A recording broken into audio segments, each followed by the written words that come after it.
Hello, Narnach here. Welcome back to Path of Exile. We are playing in the Harbinger League and we are about to enter the belly of the beast. In between episodes, I did a little bit of shopping and shifting with gems. We now have cast and damage taken, set up a Desecrate. I don't really have a lot of currency, so fixing a 4-link in here was a little bit difficult. But we do have Bone Offering and Immortal Call, which this red gem socket is supposed to be for. We can't buy it, contrary to what we're used to from before. Killing Calm and Doresso is not the thing that will unlock the gems for purchase at Siosa. Immortal Call is not a gem we can naturally get, and as such we have to wait until Act 6 to buy it from the NPC there. So we're gonna be without Immortal Call for the short time being. It's not every day you get to walk into living, breathing. But that's okay. Gives us a bit more opportunity to just play with our skills and use those for survivability rather than relying on Immortal Call. So our current setup, we do have a Wither Totem the way I intended it to. So Spell Totem with Wither, increased duration and faster casting. That will eventually be easily able to put 20 Wither stacks on an enemy within 4 seconds. And maintain that number of stacks as well. Got a casting time of 0.21, so that is nearly 5 casts per second. So I'm already doing pretty well. And of course, if you got 20 Wither stacks on something, they take 2.5 times more chaos damage, or 2.4 times more. So Wither is one of the powerful tools in our arsenal, in case we didn't do enough damage already. Hey, this happens to be a Harbinger. Nice.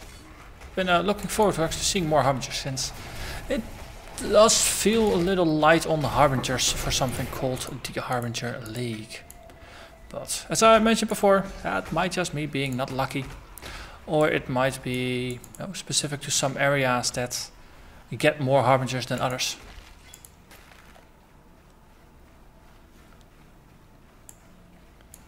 So for our main setup, we now have Life Leech support linked with Dark Pact, Controlled Distraction and Increased Area of Effect. So this is the lower damage, more survivability and utility setup. Because in the earlier episodes we noticed that we were doing just massive amounts of damage, and even now this is not the damage link setup. We're still doing massive damage. But the nice thing here is, of course, yes, that we are leeching life in the process. Let's magicify this one. Ooh, only contains support gems.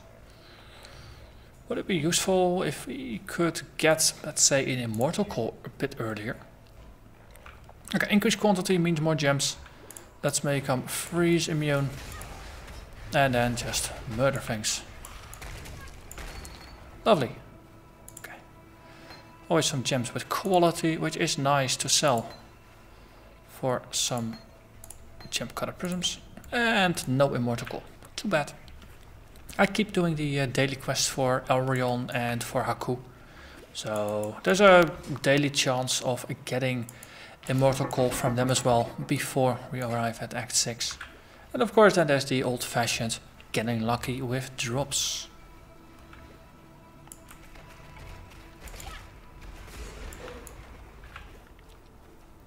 So if we don't have our skeletons around us, then the self-cast setup is now a bit more robust, because we have Life Leech in our self-cast. So we get something like this, where you see my life just taking a little hit and then recovering. And of course, the more enemies are around you, the easier it is to recover your life. Hello there. I think that might have been the Bone Queen. Or not. No, I haven't seen the bears yet. But Yeah, self-cast Dark Pact with Life Leech. It works. Alchemy. Hey, come on, Queen. Just from a matter of principle, let's use self-cast to kill her. Even though I'm a minion build and she's a minion build. But it works. Though having a bunch of skeletons around and just channeling through it, you get so many more explosions that overlap, it ought to be much more effective. Let's see, Desecrate is probably gonna out level my cast when damage taken, so should keep that a little in check. Let's see, latest skill point went into the area of effect size over here. So there's a couple of options that we have. We can go for the minion wheel up here, get some more life on our skeletons, further empowering Dark Pact. On the way there, grabbing a natural calm could be useful. We are here, so going for the increased area of effect might be an even better option, since we have already been active in the corner. And it's retribution, it's spell damage, cast speed, strength, int, it's all good stuff. And then we got some life nodes here, we got some life regen here. Templar has a very nice set of nodes around it. Let's just double check, level 40, and this will go to 43. So for now, let's keep that as it is. And the link is not set up completely anyway, so it doesn't really matter.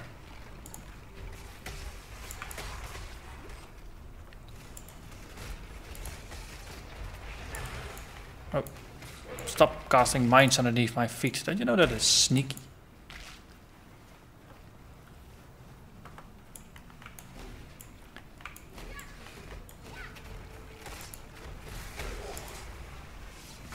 Eventually we will of course have to head towards the Scion start area for skill duration as well as a bonus to our minion count. But for now, getting some more utility for Dark Pact is probably going to be even nicer. Because what's better than a large AoE? An even larger AoE.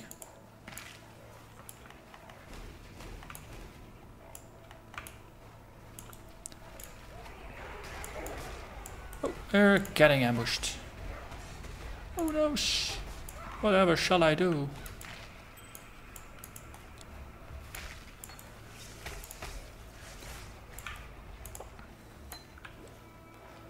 Early on in the game, I do have a habit of just picking up all the gems I find. Because it just makes it easier so you don't have to go shopping for gems, and some of the gems are not available. And my immediate plans are of course to simply play through the entirety of the 10 acts with this character and then get a good start on mapping and see what the experience is there. And because we are playing in standard, even if we happen to die at some point during the journey, that is not going to be the end of the character. It doesn't mean I have to reroll, so I'll most likely be playing this character for a while. Rather than always having to think of, okay, in case I die, what is going to be my fallback character? What else do I want to play? And there's a lot of builds that are interesting. Even if I were to just play the entire Harbinger League with nothing but Dark Pact. Now in the theory craft I outlined 8 different variations of the build. And on top of that I even forgot about a totem variation, so we got this lovely little ancestral bond over here, so that means you can put one wither totem down and an ancestral totem, and a Dark Pact totem. You could go with a Hierophant Templar to further increase your limit of totems even more. There's all kinds of silly things that you can do with it as well, so there are options. Be happy for me, sister. It's not often we get to erase our failures. Let's see if we can murder her. Ah! I got hit by the beam just once. But yeah, that was not her lucky moment. So this build is one of those builds that just massacres piety. Sorry for piety, not sorry for piety.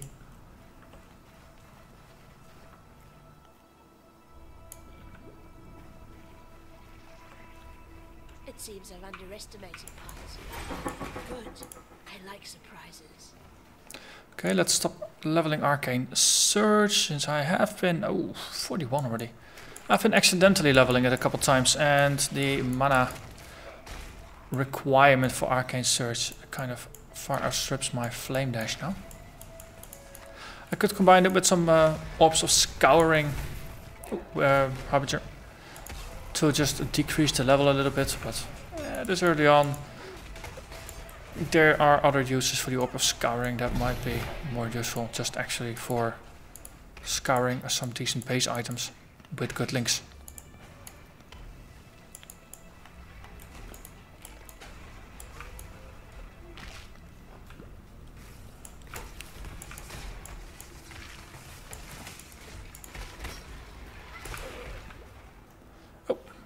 We have to head out this way. And there we go. Waypoint, piety. Good. Okay, and we're slowly filling up with items, which is good. Since we can head over here, do one of the opponents, head to town, empty pockets, move over to the other two. Okay, let's not stick ourselves into this hornet's nest, but just use the skeletons for that. And some scrolls, yeah. Let's see, more items, magic monsters, yep, I like it. Oh, we already had a full complement of skellies, that just makes it easier. Good.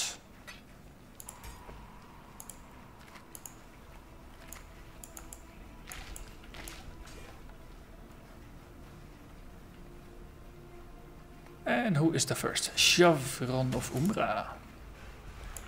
Lovely. I shall preserve your beauty for eternity. Okay.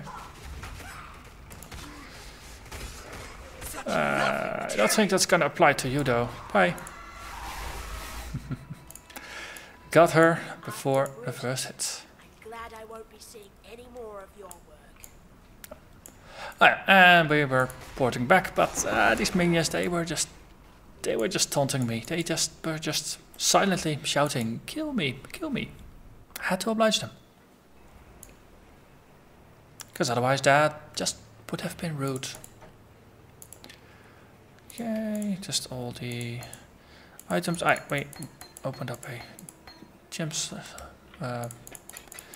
gem chest somewhere. Okay, and put that one over there, put that one over there. We're slowly accumulating different shards. Hey, ancient shards. I don't think I've seen that one yet. So slowly getting into the slightly more rare ones. I wouldn't mind a couple more orbs of binding. They are very useful early on for getting your 4 links.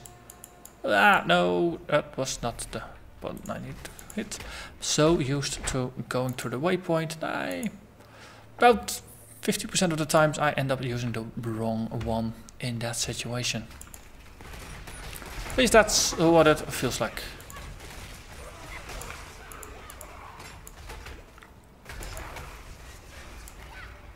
Yeah. So I saw the tombstones and remembered, oh wait, I have a bone offering I can use. Might notice the chromatic orb is not green but red. I decided to just standardize the look and audio feedback on that one, since I didn't actually have audio feedback. So now it behaves like all the other currency I care about. Who is next? Doedre with the dark tongue. Okay, you know what? We'll just wither you, skelly you, and then murder you. Not necessarily in that order. Boom. Thank you for Malachai's lungs. They really don't look healthy. I mean, they're all Aki and dark. Was Malachai a chain smoker perchance? Would explain a thing or two.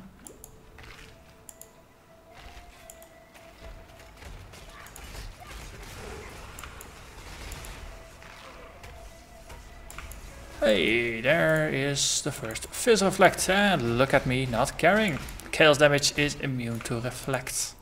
That's one of the perks. Now chaos is special in that you don't get benefits to reducing the resistances on enemies. But on the other hand, you also don't suffer from reflect the way physical and elemental damage does.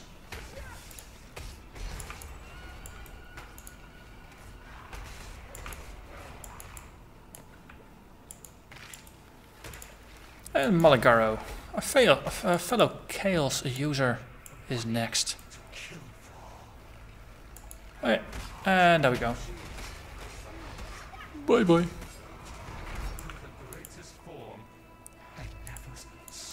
Cool. I hate to be critical, but I've seen better.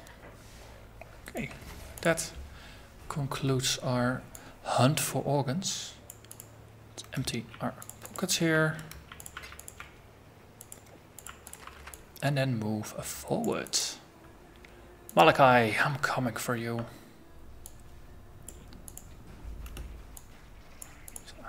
Boss fight like these, having the life leech on our skill definitely helps to stay alive.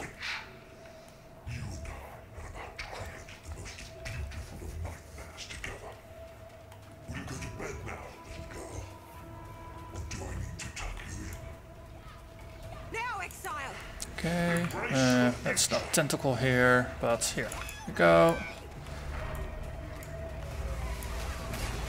Let's see, it was to kill me. Okay, that's halfway down. Next. Okay, we go back. We do a lot of damage to him. Okay, then we go back. Okay, and that was piety.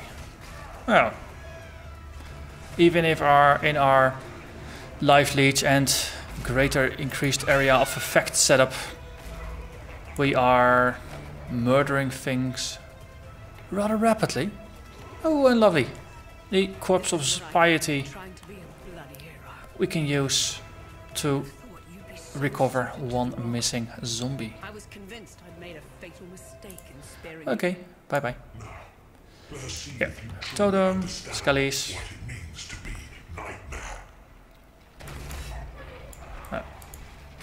All we need is one adjacent to you. Oh. Okay, that was the first. Ah, yeah. Lovely. Okay.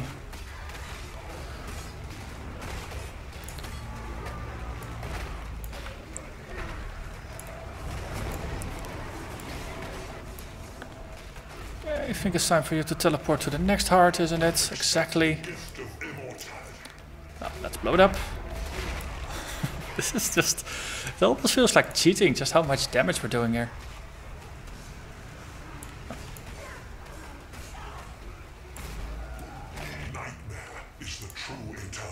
Okay. Are you so in love with death? Where is he? There you are. And that was Malachai.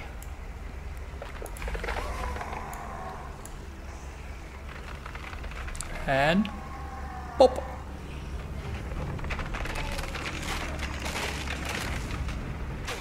Pop. Haha.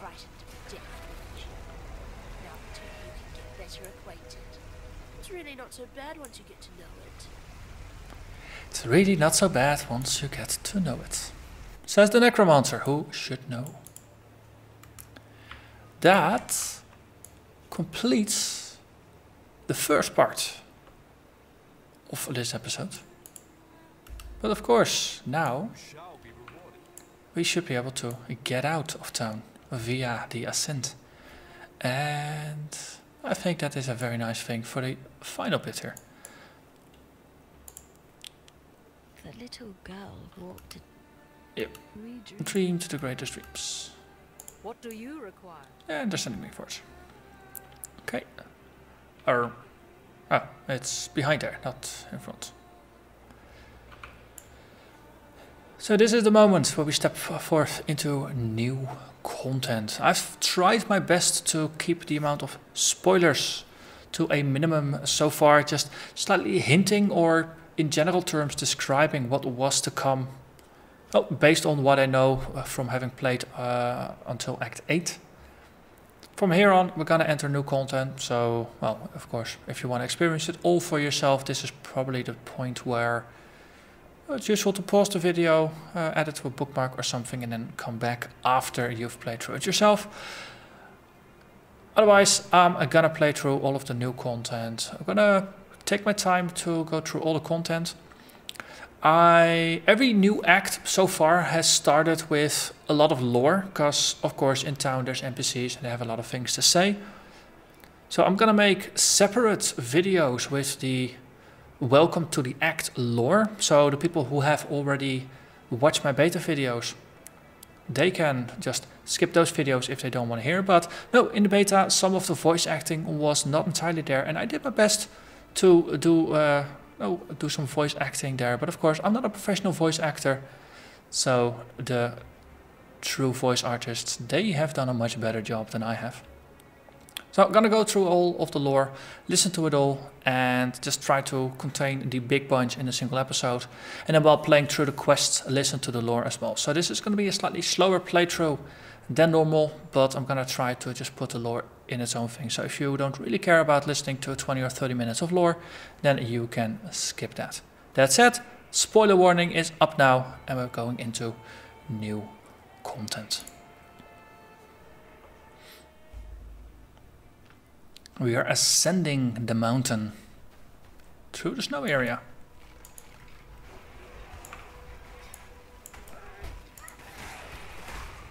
Oh, it's probably also a good time to put my dialogue volume slider to the max, so whenever there's audio we can listen to all of it.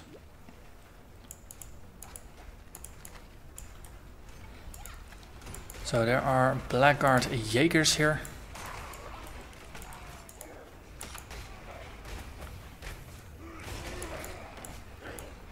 Mountain Hounds. Interestingly, I couldn't Dark Pact self-cast because there were a couple of skeletons downstairs. That is one of those things where you do have to be careful of when using it in an offensive manner. You do need to have either some skeletons or no skeletons, but in between... Oh, seriously? Game crash.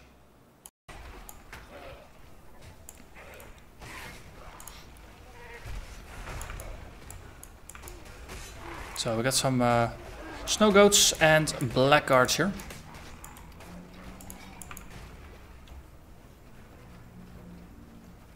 And we're gonna find a portal back to Oriath. Oh, some mountain dogs. They have the same texture as the new Hellions in Act 1. Those hot dogs. Only these are of course the icy versions. Risen Jaegers. Zombie blackguards. But that's entirely called by the blackguard name.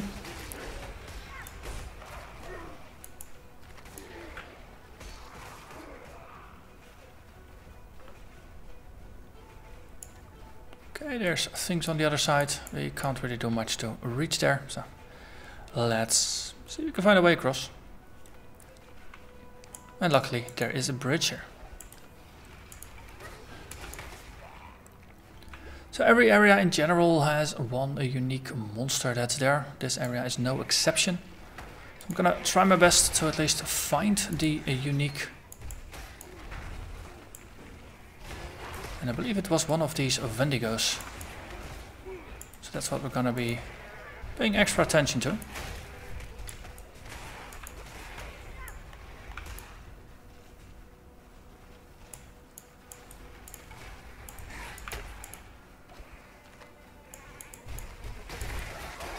Jumping goats, well that's okay. They will just jump to their doom.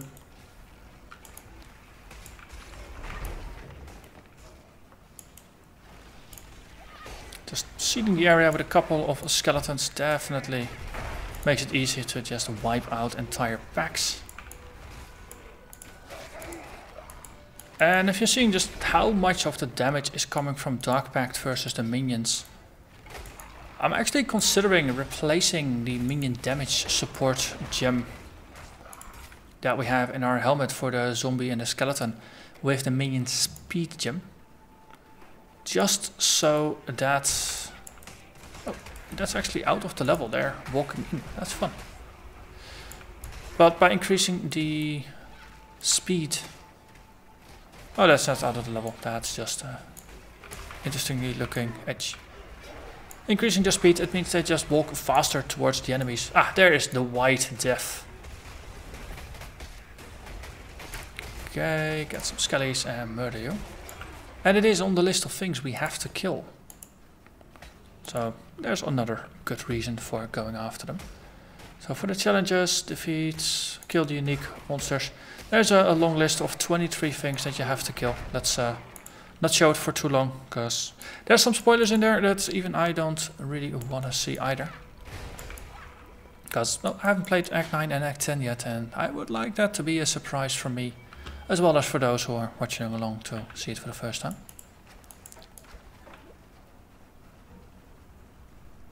Okay, now that we have killed the White Death, I think it is time to move forward.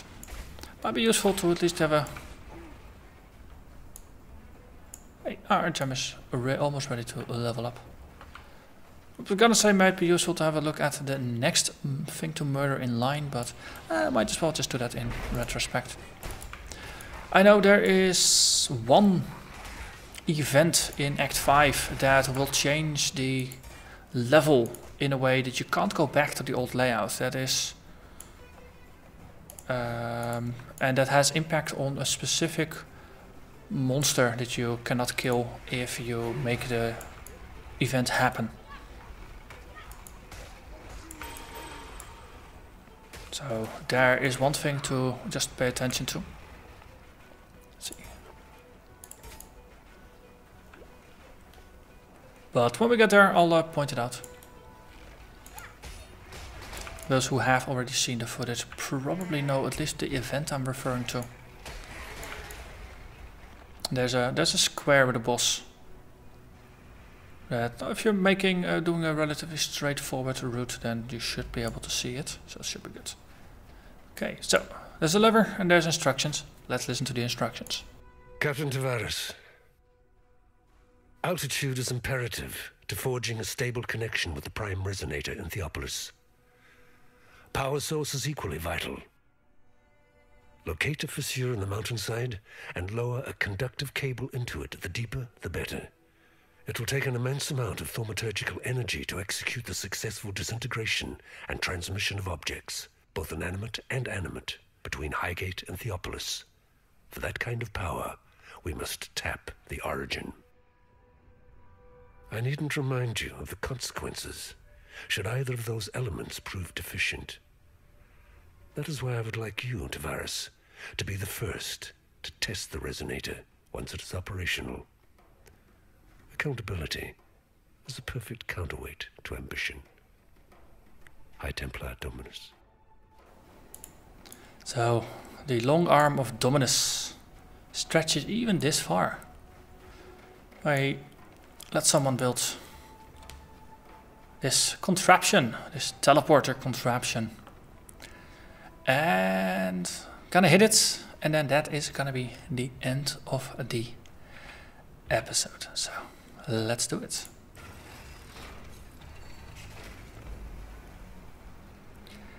There is an Oriath portal here, so let's go.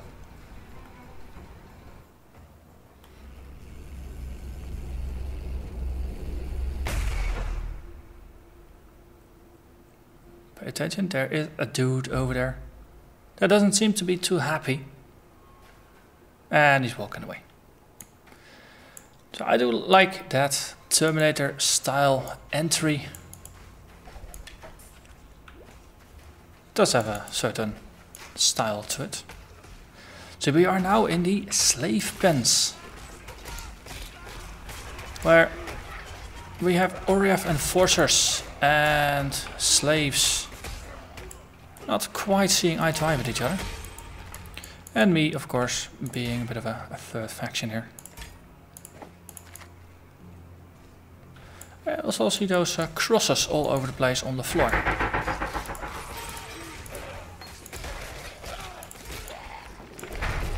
The meaning of those crosses will of course become apparent to us in a due time.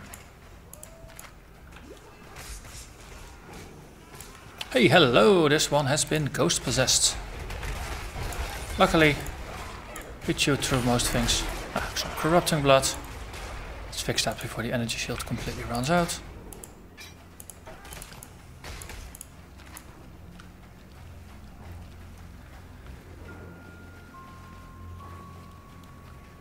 So this looks like the perfect place to have a whole bunch of traps and other things lined up. Luckily none of those are present. One of the things that we do notice in Act 5 is that enemies they start doing a little bit more damage than they used to. It's a level 41 area. But enemies get more dangerous rather quickly.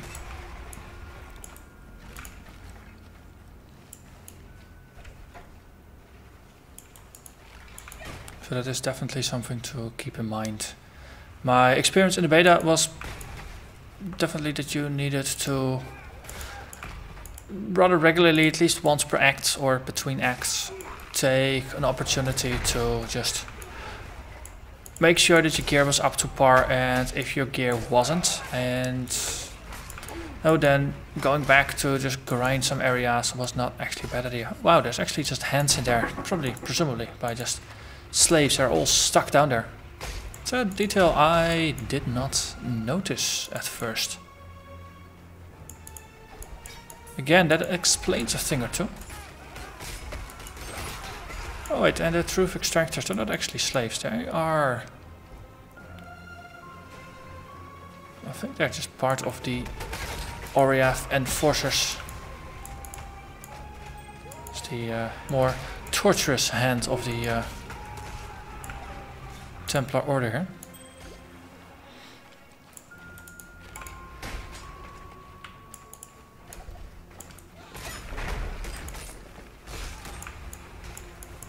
So knowing that the enemies will be doing the more damage, I'll try, at least I'm gonna try to shift to a playstyle where I will use my minions as more of a shield.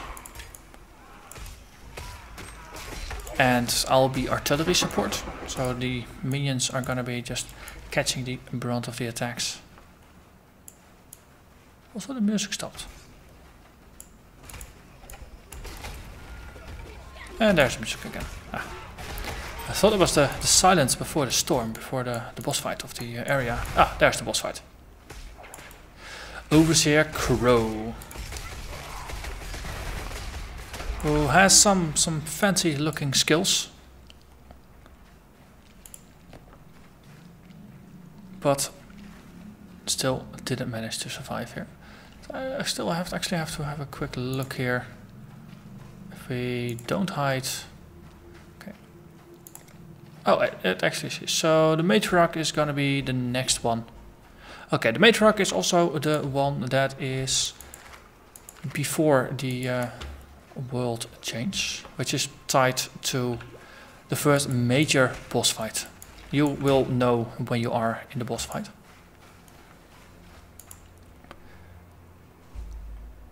Okay, we're now in town. Okay, so this little warm-up area prior to town. I'm actually gonna edit this behind the previous video so we just have a nice flow. So this is the point where I'm gonna stop the video. I'm gonna have a chat with everybody, so that's gonna be its own separate video. So I'm gonna thank you very much for watching, and I hope to see you again next time, either in the lore video or in the video after that will have more action.